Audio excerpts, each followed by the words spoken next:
obviously you know that there's a public perception that, and you're clarifying this now, but there's a public perception that that was part of a apology tour, if you will. That this had been said online. There was all of the criticism. There was advertisers leaving. We talked to Bob Iger today. I hope they stop. You hope? Don't advertise. You don't want them to advertise? No. What do you mean? If somebody's going to try to blackmail me with advertising, blackmail me with money, go fuck yourself. But go fuck yourself. Is that clear? I hope it is. Hey, Bob, if you're in the audience. Well, let me ask you then. That's how I feel. Don't advertise. How do you think then about the economics of X? If part of the underlying model, at least today, and maybe it needs to shift, maybe the answer is it needs to shift away from advertising. If you believe that this is the one part of your business where you will be beholden to those who have this view, what do you do? F-Y. I understand that, but there's a reality too, right? Yes. No. I mean, Linda Yaccarino's right here, and she's got to sell advertising. Absolutely. So, totally. No. Actually, what this advertising boycott is going to do? It's going to kill the company. And do you think that and the whole world will know that those advertisers killed the company, and we will document it in great detail. But those advertisers, I imagine, are going to say, we didn't kill the company. Oh yeah. They're going to say, tell it to Earth. But they're going to say, Elon, that you killed the company because you said these things, and that they were inappropriate things, and that they didn't feel comfortable on the platform, right? That's what they're going to say. And let's see how Earth responds to that. Now, anyone who works in journalism, anyone who works in media, and who has worked within the standard model of how journalism has operated in the United States for decades, which is the model of corporate advertising, knows that that model imposes extremely severe restraints on what media outlets can and can't do.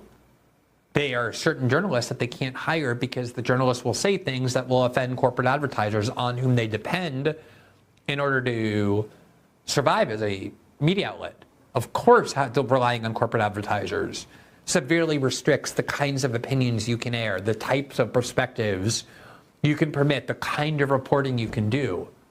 And what's so amazing about this is that if you're a journalist, the thing that you should hate more than anything is any force or any influence that tries to limit your freedom to speak. Your reaction, if you're actually just a journalist in terms of your composition, your comportment, your personality, your mentality, when even thinking there might be someone or something trying to limit your freedom to speak, should be exactly what Elon Musk said there. Go fuck yourself.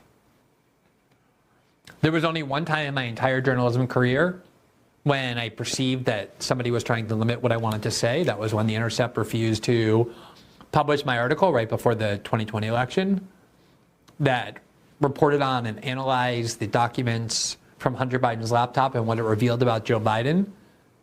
And when I saw The Intercept wasn't going to publish my article unless I made radical changes to it that gutted the entire thing so that it was no longer critical of Joe Biden, I quit. And I didn't contemplate or deliberate much at all. What went wrong here is not what Elon Musk said. It's so revealing that so many journalists and people who call themselves journalists and work for media corporations are aghast that anyone would dare tell Disney and major corporations to go fuck yourself when they're trying to limit and censor and control the flow of political content. If you aren't willing to say that to corporations who are trying to limit what you can say, don't bother calling yourself a journalist. And so I think it's very telling and interesting that Musk got to the point where he said it, but I think even more telling is the fact that so many journalists were horrified. We need way more journalists willing to say, go fuck yourself to people who try and limit what they say. The problem is that the people who are hired by these major media corporations and who thrive in them and succeed in them are people who have the opposite instinct. Their instinct is to assuage and serve and placate establishment power, not to defy it. Even though the purpose of journalism is to be adversarial to establishment power, once journalism started getting corporatized, no longer owned by families dedicated to journalism or local communities, but major corporations that have all kinds of other interests besides their media division, and what kind of attributes are awarded in major corporations? People who avoid controversy, who avoid conflict, who avoid displeasing and angering powerful people. That's the corporate ethos. And the corporatization of media meant that that kind of attribute was imported into journalism. And that's why no one almost who works for large media corporations or the media corporations themselves has the courage to say this. They're shocked. They think it's a sign that he's unhinged, when in reality it's just a sign of how cowardly and craven they are.